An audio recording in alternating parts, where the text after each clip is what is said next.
بسم اللہ الرحمن الرحیم۔ ایک بچے کے ایمان کی آزمائش۔ مسند احمد میں ہے، رسول اللہ صلی اللہ علیہ وآلہ وسلم نے فرمایا کہ پہلے زمانے میں ایک بادشاہ تھا، اس کے ہاں ایک جادوگر تھا۔ جب جادوگر بوڑھا ہوا تو اس نے بادشاہ سے کہا کہ میں اب بوڑھا ہو گیا ہوں اور میری موت کا وقت قریب آ رہا ہے، مجھے کوئی بچہ سونپ دو، میں اسے جادو سکھا دوں۔ چنانچہ ایک ذہین لڑکے کو وہ تعلیم دینے لگا۔ لڑکا اس کے ہاں جاتا تو راستے میں ایک راہب کا گھر پڑتا، جہاں وہ عبادت میں مشغول ہوتا۔ یہ بھی کھڑا ہو جاتا اور اس کے طور طریقہ عبادت کو دیکھتا اور سنتا۔ آتے جاتے رک جایا کرتا تھا۔ جادوگر بھی مارتا اور باپ بھی، کیونکہ وہاں بھی وہ دیر سے پہنچتا اور یہاں بھی دیر سے آتا۔ ایک دن بچے نے راہب کے سامنے یہ شکایت پیش کی۔ راہب نے کہا، جب جادوگر تم سے پوچھے کہ کیوں دیر ہو گئی تو کہنا کہ گھر والوں نے روک لیا تھا، جب گھر والے پوچھیں تو کہنا کہ جادوگر نے روک لیا تھا۔ یوں ہی ایک زمانہ گزر گیا کہ ایک طرف تو وہ جادو سیکھتا تھا اور دوسری طرف کلام اللہ اور اللہ کا دین سیکھتا تھا۔ ایک دن یہ دیکھتا ہے کہ راستے میں ایک زبردست ہیبک ناک سانپ پڑا ہے، جس نے لوگوں کی آمد و رفت بند کر رکھی ہے۔ ادھر والے ادھر ہیں اور ادھر والے لوگ ادھر ہیں، سب لوگ ادھر ادھر پریشان کھڑے ہیں۔ اس نے اپنے دل میں سوچا کہ آج موقع ہے کہ میں امتحان لوں، راہب کا دین اللہ کو پسند ہے یا جادوگر کا۔ اس نے ایک پتھر اٹھا کر کہا کہ اے اللہ، اگر تیرے نزدیک راہب کا دین جادوگر کے تعلیم سے زیادہ محبوب ہے تو اس جانور کو اس پتھر سے ہلاک کر دے تاکہ لوگوں کو اس بلا سے نجات مل جائے۔ پتھر لگتے ہی وہ جانور ہلاک ہو گیا اور لوگوں کا آنا جانا شروع ہو گیا۔ پھر وہ لڑکا جا کر راہب کو ساری خبر سناتا ہے۔ اس نے کہا، پیارے بچے، آج کے دن تو مجھ سے افضل ہے۔ اب اللہ تعالیٰ سے تیری آزمائش ہوگی۔ اگر ایسا ہوا تو لوگوں کو میری خبر نہ کرنا۔ اب اس بچے کے پاس حاجت مند لوگوں کا تناتا لگ گیا۔ اس کی دعا سے مادر زادی، اندھے، کوڑائی، زحامی اور ہر قسم کے بیمار اچھے ہونے لگے۔ بادشاہ کے ایک نابینا وزیر کے کان میں یہ بات پڑی۔ وہ بات بہت تحفے اور تحائف لے کر حاضر ہوا اور کہنے لگا کہ مجھے شفا دے دے تو میں یہ سب کچھ تمہیں دوں گا۔ اس نے کہا کہ شفا میرے ہاتھ میں نہیں ہے، میں تو کسی کو شفا نہیں دے سکتا۔ شفا دینے والا اللہ واحد لا شریک ہے۔ اگر تم اس پر ایمان لانے کا وعدہ کرتے ہو تو دعا کروں گا۔ اس نے اقرار کیا۔ بچے نے اس کے لیے دعا کی، اللہ نے اسے شفا دے دی۔ وہ بادشاہ کے دربار میں آیا اور جس طرح اندھا ہونے سے پہلے کام کیا کرتا تھا اسی طرح کام کرنے لگا۔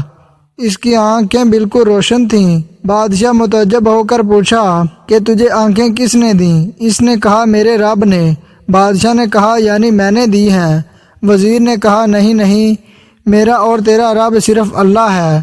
اب بادشاہ نے اس کی مار پیٹ شروع کر دی اور طرح طرح کی تکلیفیں دیں اور پوچھنے لگا، تجھے یہ تعلیم کس نے دی؟ آخر اس نے بتایا کہ میں نے اس بچے کے ہاتھ پر اسلام قبول کیا ہے۔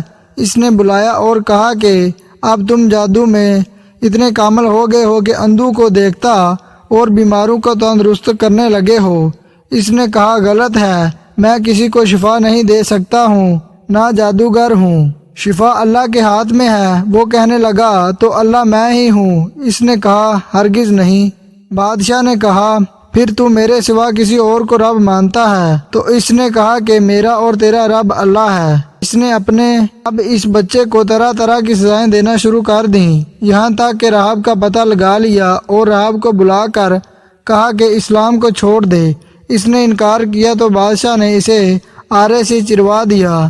پھر نوجوان سے کہا کہ تم بھی دین اسلام سے پھر جاؤ۔ اس نے بھی انکار کیا تو بادشاہ نے اپنے سپاہیوں کو حکم دیا کہ اسے فلاں پہاڑ کی چوٹی پر لے جاؤ اور وہاں پہنچ کر بھی اگر دین سے باز نہ آئے تو اسے بھی وہاں سے دھکا دے دینا۔ چنانچہ سپاہی اسے پہاڑ کی چوٹی پر لے گئے۔ جب اسے دھکا دینا چاہا تو اس نے اللہ سے دعا کی، اے اللہ، جس طرح تو چاہے مجھے اس سے نجات دے۔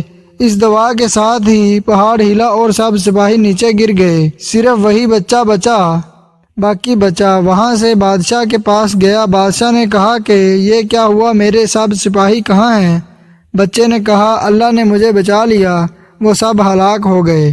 بادشاہ نے اپنے دوسرے سپاہیوں کو حکم دیا کہ اسے کشتی میں بٹھا کر لے جاؤ اور سمندر میں پھینک آؤ۔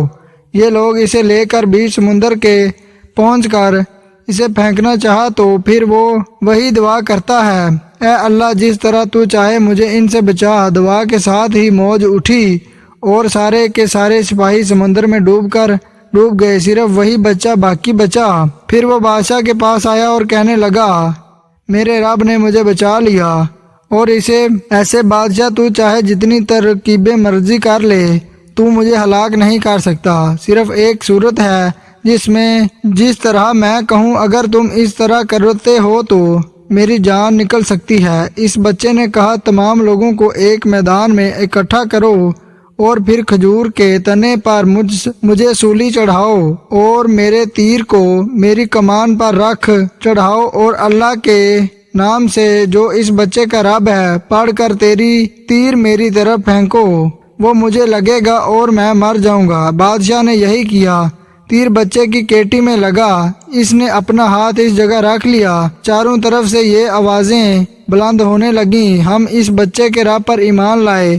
یہ حال دیکھ کر بادشاہ کے ساتھی بڑے گھبرائے اور کہنے لگے ہم تو اس بچے کی ترکیب سمجھ ہی نہیں، دیکھیے اس کا اثر کیا پڑا، سب لوگ دین اسلام میں داخل ہو گئے ہیں۔ ہم نے تو اسے اس لیے قتل کیا تھا کہ کہیں اس کا مذہب پھیل نہ جائے، لیکن جو ڈر تھا سامنے آ ہی گیا اور سب مسلمان ہو گئے۔ بادشاہ نے کہا اچھا یہ کام کرو کہ تمام محلوں اور راستوں میں خندقیں کھدواؤ، ان میں لکڑیاں بھرو اور آگ لگا دو، جو اس دین سے پھر جائے چھوڑ دو اور دوسرے کو اس میں پھینک دو۔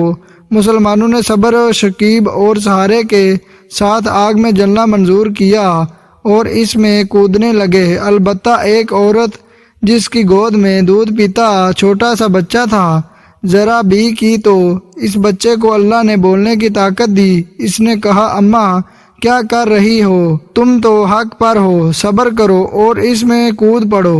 ریاض الصالحین قرآن میں سورۃ البروج کے اندر اس واقعہ پر اللہ تعالی نے روشنی ڈالی ہے۔ صحیح اسلامی واقعات صفحہ نمبر 65 تا 70۔ امید ہے کہ آپ کو ویڈیو پسند آئی ہوگی۔ اگر ویڈیو پسند آئی ہے تو لائک کریں اور چینل کو سبسکرائب کر لیں مزید ایسی ویڈیوز کے لیے۔